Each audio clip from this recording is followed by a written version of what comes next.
حسين. المنصورة. شيء.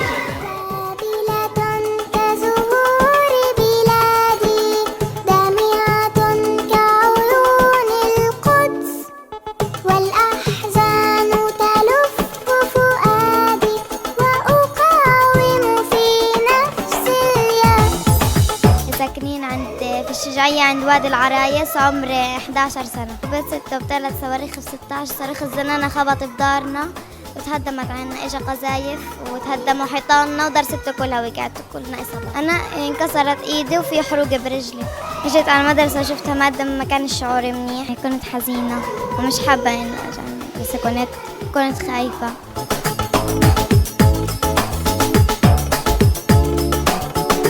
تذكرت كل إشي في بيتنا.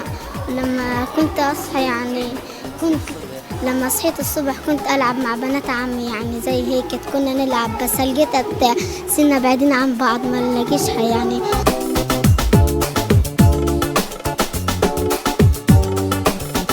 حزنت لما شفت المدرسة منقصفة لأنه كنت أنا بتعلم فيها وذكريات متعلقة فيها مش ممكن أنساها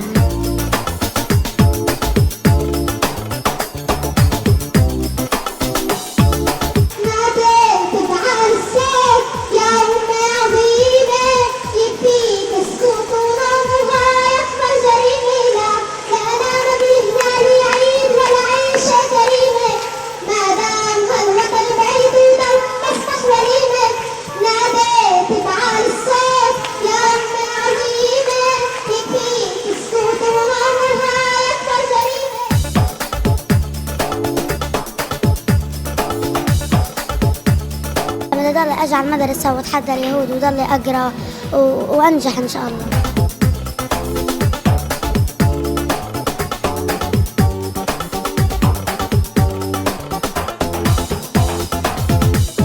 حتحدى العالم وحنتعلم فيها إن شاء الله وحندرس فيها.